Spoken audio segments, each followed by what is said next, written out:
Growing up in Sierra Leone was a child's paradise. I can imagine the smell of mud on our thatch house when it rained.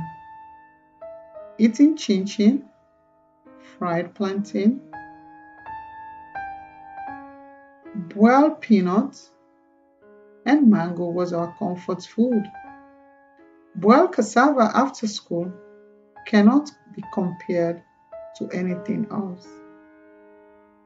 Although poverty was evident in my family, but those memories still linger in my mind. To be specific, my primary school years were the time I enjoyed most in my beautiful country, Sierra Leone. I had so much fun with children in my community. Listening to the sound of traders passing up and down the street chanting their products makes music in my ears. Story time at night under the moonlight was incredible, while we listened to our elders telling us folk tales. Fetching water from the stream gave us time to catch up with the latest gossip in town. One day, Fode Sanko, the leader of the United Revolutionary Force, captured the southern part of the county. There was a major chaos in the entire country. People were running helter-skelter with bundles of clothes on their head, seeking refuge in a safe place. As a little girl, I was wondering why people were running around and away from their village. Little did I know that I would become just like them in a matter of time. I will never forget that fateful day when our neighbor's mother came running and screaming, "Toba, Toba, they're here, they're here." I was dumbfounded because I knew that all will be lost within the twinkle of an eye. I was separated from my family.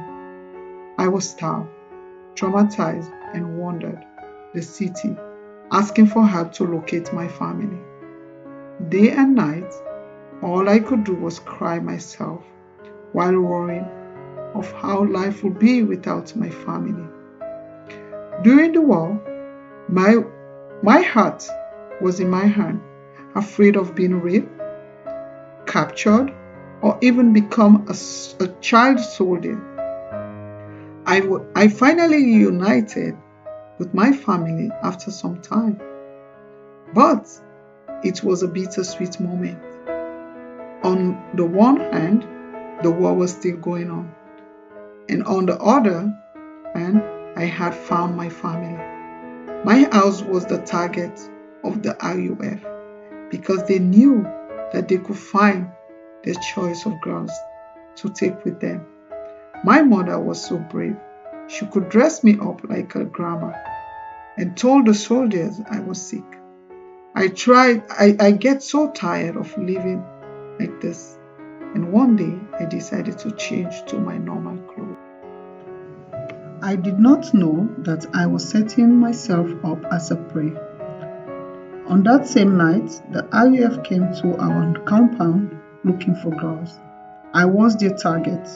They started asking about me, but my mother had already hidden me under the bed, covering me with kitchen utensils, blankets, and clothes. They shot everywhere for me, but they couldn't find me. As soon as they left, I squeezed into my grandmother's garden. I was surrounded by burning houses with the flames revealing me. I prayed the whole time that the rebels couldn't see me. I was scared, hopeless, and discouraged. I was so worried that I would be taken away from my family. I cried bitterly and said to myself, I just want to die. Instead of being raped, let me die, let me die, let me die.